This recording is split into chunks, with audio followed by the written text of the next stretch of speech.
are hard economic times in the little town of Guben.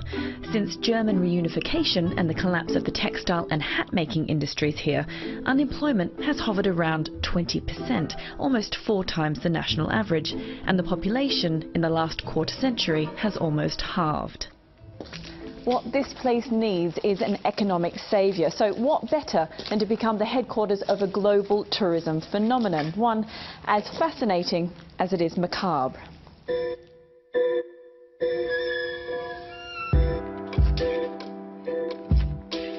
Since it first launched in 2004, Body Worlds has attracted more than 38 million visitors worldwide.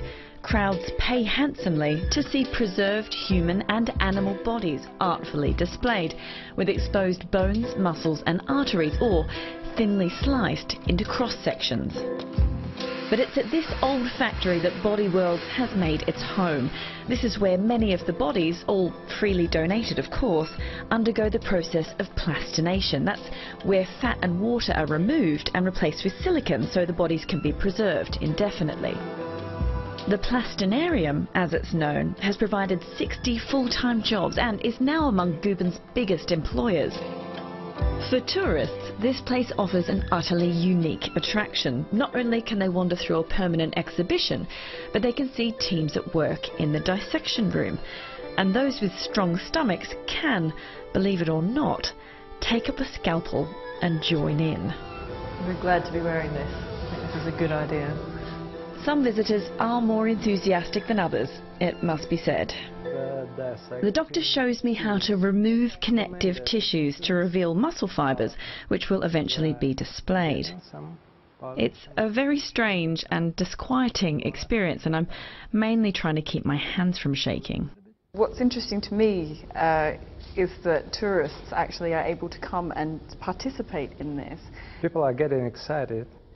Yeah, to try to dissect the body, because that's only the opportunity for lay people to try to work with the real anatomical, real human tissues.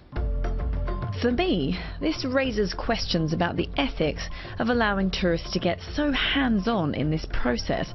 Of course, wherever Body Worlds tours, controversy tends inevitably to follow. It's an easy topic where people might be scared, not knowing what actually is behind what we do. So I think this is what showed here as well. Initially there were, when my father decided to come here and we came here, yeah, a lot of questions and maybe even protests when we opened up here. But yeah, the longer we are here and people can come in and see what we do, the less I hear about that. The process of plastination was developed by the man nicknamed Dr. Death, Dr. Gunther von Hagens. Now at the age of 69, he's living with Parkinson's disease and is handing over control of Body Worlds to his son Rurik, among others. Perhaps not surprisingly, Gunther is often asked if he will one day donate his own body to the exhibition.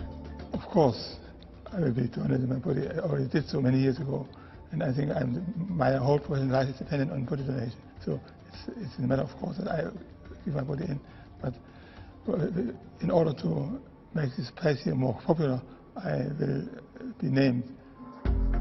Giraffes climbing trees, a parade of horses' heads and an elephant hiding in an outhouse. It looks very much like the animal kingdom is going to provide rich pickings for Body Worlds in the near future. In fact, Dr. Van Hagen says his last unresolved ambition is to see a blue whale plastinated. I think he's going to need a bigger warehouse.